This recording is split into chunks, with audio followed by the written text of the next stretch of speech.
ഇന്ന് ഹോസ്പിറ്റലിൽ 84 വയസ്സുള്ള ഒരമ്മ വന്നു. പൊതുവെ എന്നെ കാണിക്കുന്ന ആളാണ് ആ അമ്മ. പ്രായപരിധി കാരണം 2 ആഴ്ചത്തേക്കാണ് ഞാൻ ആ അമ്മയ്ക്ക് മരുന്ന് കൊടുക്കാറ്. ഇന്നും അതേപോലെ തന്നെ കൊടുത്തു. കൂടെ ഒരു മരുന്ന് ഞാൻ പുറത്തേക്ക് എഴുതി. അമ്മ ചെറിയൊരു സങ്കടത്തിലായി. എന്തു പറ്റിയെന്ന് ഞാൻ അമ്മയോട് തിരക്കിയപ്പോൾ അമ്മ പറഞ്ഞു, എൻ്റെ കയ്യിൽ ആകെ 45 രൂപയേ ഉള്ളൂ. 2 ആഴ്ചത്തേക്ക് ഇത് തികയില്ല, പെൻഷൻ പൈസ കിട്ടിയിട്ടില്ലെന്ന്.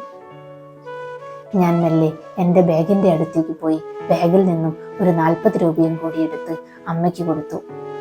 85 രൂപയാണ് ആ മരുന്ന് 2 ആഴ്ചത്തേക്ക്. ഞാൻ 40 രൂപ എടുക്കാൻ ബാഗിൻ്റെ അടുത്തേക്ക് പോയപ്പോഴേക്ക് അമ്മയുടെ കണ്ണുകൾ നിറയുന്നുണ്ടായിരുന്നു. അമ്മ കൈകൾ കൊണ്ട് കണ്ണുനീർ മെല്ലെ തുടച്ചു. എന്നിട്ട് വിങ്ങി എന്തൊക്കെയോ പറയുന്നുണ്ടായിരുന്നു.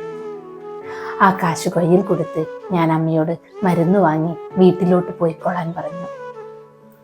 നിങ്ങളിപ്പോൾ ചിന്തിക്കുന്നുണ്ടാകും, ഒരു ചെറിയ 40 രൂപയുടെ കണക്ക് ഞാൻ എന്തിനാണ് ഇങ്ങനെ പറയുന്നതെന്ന്.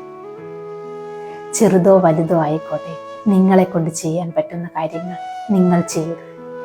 ദുഃഖിച്ചിരിക്കുന്നവനോട് ഒരാശ്വാസവാക്കോ ഒരു ചെറു പുഞ്ചിരിയോ അങ്ങനെ എന്തായാലും മതി. Thank you and always remember to keep going.